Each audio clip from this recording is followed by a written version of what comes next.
तो आइए आज पढ़ते हैं फ्यूचर कंटिन्यूस टेंस। तो जैसा कि पिछली वीडियोस में अपन ने बताया, एक सीरियल वाइज की पहले अपन पहचान पढ़ेंगे, फिर स्ट्रक्चर पढ़ेंगे, फिर नियम पढ़ेंगे, फिर अपन उदाहरण के माध्यम से समझेंगे। तो बिल्कुल उसी तरह से मैंने इसको भी तैयार किया है। तो आइए समझते हैं इसको पहचानेंगे कैसे। तो समानतः कोई भी वाक्य हो, यदि हम वाक्य के अंत में जाएँ तो वाक्य के अंत में यदि रहा होगा, रहे होंगे, रही होंगी, रहा होगा आदि शब्द आते हैं तो समझ जाइए वो फ्यूचर कंटिन्यूअस टेंस का वाक्य होगा। और तात्पर्य यह है, और ये समझना सबसे ज़्यादा जरूरी है कि तात्पर्य यह है कि कार्य जो है वो कब होगा, भविष्य में होगा। कार्य भविष्य में जारी रहेगा, भविष्य में जारी रहेगा। इस चीज़ को ध्यान में रखना है। अब पढ़ेंगे अपन इसका स्ट्रक्चर क्या होता है।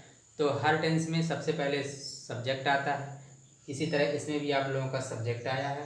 फिर हेल्पिंग वर्ब आती है, तो यहाँ पे हेल्पिंग वर्ब आपकी दो हैं, विल बी और shall be, plus verb plus ING plus subject या अदर वर्ब। अब हमारे रूल्स होते हैं कि विल बी कहाँ लगेगा, शॉल बी कहाँ लगेगा। तो मैंने पहले फ्यूचर एंड इंडेफिनिट टेंस में आपको बताया है कि इसका यूज़ कम करें, सबसे ज़्यादा शॉल बी का यूज़ कम करें या ना के बराबर, क्योंकि मॉडर्न इंग्लिश में अब अधिकतर विल बी का ही प्रयोग होता है। और इस चीज़ को अगर शॉल बी का यूज़ करना है तो आई और बी के साथ शॉल का यूज़ होता है, तो उसको ध्यान में रखें। और बाकी के साथ विल बी का प्रयोग होता है। तो रूल बताने की आवश्यकता नहीं है, इंडेफिनिट में जो भी रूल है, जहाँ विल का प्रयोग वहाँ विल बी का प्रयोग, जिससे सब्जेक्ट में यदि शॉल का प्रयोग वहाँ शॉल बी का प्रयोग होगा। तो अगर आप लिखना चाहें तो लिख लें रूल में। तो सब्जेक्ट ही, शी, इट किसी का नाम है, any name, third person singular है, तो वहाँ पे विल बी का प्रयोग। और दूसरा है शॉल का प्रयोग, तो शॉल का प्रयोग होगा सब्जेक्ट आई और वी के साथ। शॉल बी का प्रयोग होता है, का प्रयोग और शॉल बी का प्रयोग। तो ये समझ में आ गया होगा। अब उसके बाद अपन जानेंगे कुछ एग्जाम्पल्स। जैसे मैं एग्जाम्पल्स आपको बता दूं, लड़के नदी में नहा रहे होंगे, बच्चे मैदान में क्रिकेट खेल रहे होंगे, हम पढ़ रहे होंगे, आप पढ़ा रहे होंगे, वे विद्यालय जा रहे होंगे। तो ये आप इन वाक्यों में आपने अंदाज़ा लगाया होगा कि वाक्य के अंत में रहा होगा, रहे होंगे, रही होंगी, रहा होगा आदि आता है। तो ये आप लोग का फ्यूचर कंटिन्यूअस टेंस का वाक्य है। तो आइए इसको समझें से। तो आइए एग्जांपल समझते हैं। तो एग्जांपल्स हैं आप लोगों के ये 5-6 एग्जांपल्स मैंने दिए हैं, और भी अपन एग्जांपल्स बना सकते हैं। तो इसमें अफर्मेटिव पहले समझेंगे। मैं गा रहा हूँगा, तो मैं सब्जेक्ट है आपका आई के साथ मैंने बताया आई शॉल बी सिंगिंग,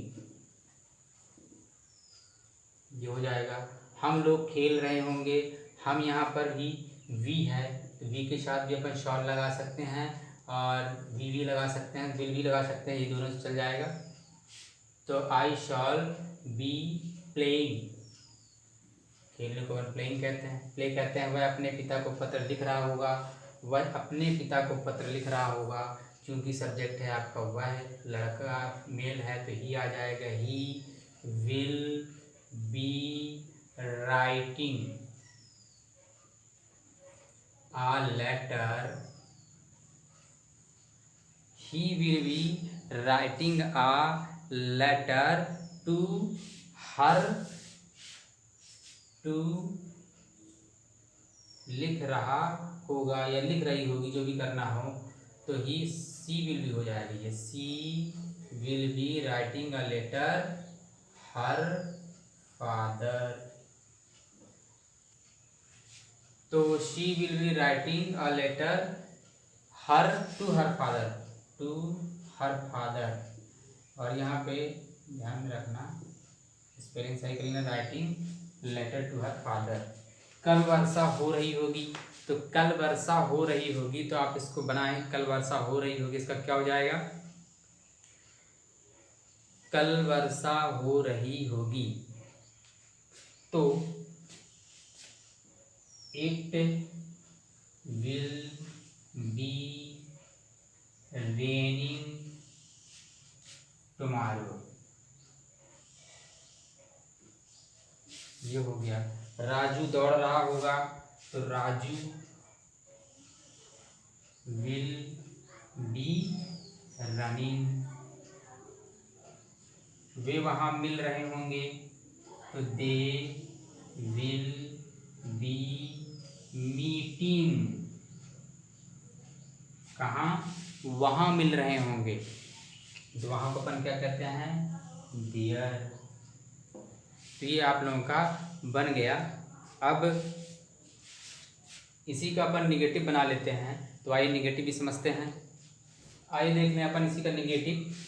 तो यही अफर्मेटिव का अपन निगेटिव बना ले। आता भी है कि चेंज इनटू निगेटिव। तो बिल्कुल मैं गा नहीं रहा हूँगा, जैसे अपन ने यही सेंटेंस बनाया तो इसी को निगेटिव बना लेते हैं, मैं गा नहीं रहा हूँगा। तो इसमें आपको नॉट लगाना हेल्पिंग वर्ब के बाद। तो दो चीज़ों का ध्यान रखना निगेटिव में, या तो आपका शॉल नॉट भी होगा या विल नॉट भी होगा। इसको नोट कर लें और इस तरह से बना लें। तो आप यहाँ देखें, मैं गा नहीं रहा हूँगा तो I shall not be singing. वे हम लोग नहीं खेल रहे होंगे तो we shall not be playing. वह अपने पिता को पत्र नहीं लिख रही होगी तो she will not be writing a letter to her father. It कल वर्षा नहीं हो रही होगी तो it will not be raining tomorrow. Raju दौड़ नहीं रहा होगा तो Raju will not be running. वे वहां नहीं मिल रहे होंगे तो they will not be meeting there. तो ये हम लोगों का नेगेटिव भी बन गया। अगर अपन देखें इसी का इंट्रोगेटिव बनाएं तो इंट्रोगेटिव भी आप इसी वीडियो में समझ लें। तो आइए शुरू करते हैं इंग्लिश इंट्रोगेटिव सेंटेंस। तो आइए शुरू करते हैं अपन इसी का इंट्रोगेटिव सेंटेंस। तो मैंने इसको ऑलरेडी आपको पहले से बना दिया है ताकि वीडियो ज़्यादा बड़ी ना हो और कुछ समझ में आपको आ जाए। तो इंट्रोगेटिव सेंटेंस में आप इसको ध्यान में रखना है, या कहीं भी आप लिख दें कि आपका शॉल या विल पहले आएगा, फिर उसके बाद आप लोगों का सब्जेक्ट आएगा, फिर बी आएगा, फिर वर्ब का फर्स्ट फॉर्म में आईएनजी जुड़ेगा और फिर लास्ट में ऑब्जेक्ट आएगा, फिर लास्ट में क्वेश्चन मार्क आएगा। तो ये आपका स्ट्रक्चर बन गया। क्या मैं गा रहा हूँगा? मैं गा रहा हूँगा ये तो अफर्मेटिव सेंटेंस है। इसी का अपन इंट्रोगेटिव बनाएंगे तो क्या मैं गा रहा हूँगा। तो यही इसमें आपका आई के साथ हेल्पिंग वर्ब शॉल भी आता है, तो यही शॉल आपका पहले आएगा। ध्यान रखना बी भी आपको पहले नहीं, केवल शॉल ले जाना है, शॉल या बी विल ले जाना है। तो शॉल आई बी सिंगिंग और लास्ट में क्वेश्चन मार्क, क्योंकि इंट्रोगेटिव है। क्या हम लोग खेल रहे होंगे? Will we be playing. क्या वह अपने पिता को पत्र लिख रही होगी? Will she be writing a letter to her father, last में क्वेश्चन मार्क। क्या कल वर्षा हो रही होगी? Will it be raining tomorrow, last में क्वेश्चन मार्क। क्या राजू दौड़ रहा होगा? Will Raju B running. क्या वे वहाँ मिल रहे होंगे? Will they be meeting there. तो ये आपका अफर्मेटिव भी बन गया। इसी प्रकार से आप इंट्रोगेटिव भी बन गया। अब इसी प्रकार से आप डबल इंट्रोगेटिव और इंट्रोगेटिव नेगेटिव भी बना सकते हैं। तो मैं समझता हूँ ये वीडियो आप लोगों को समझ में आ गई होगी। वीडियो को देखें, स्किप करके स्क्रीनशॉट ले लें और अच्छी तरह से पढ़ें। आज के लिए इतना ही, धन्यवाद।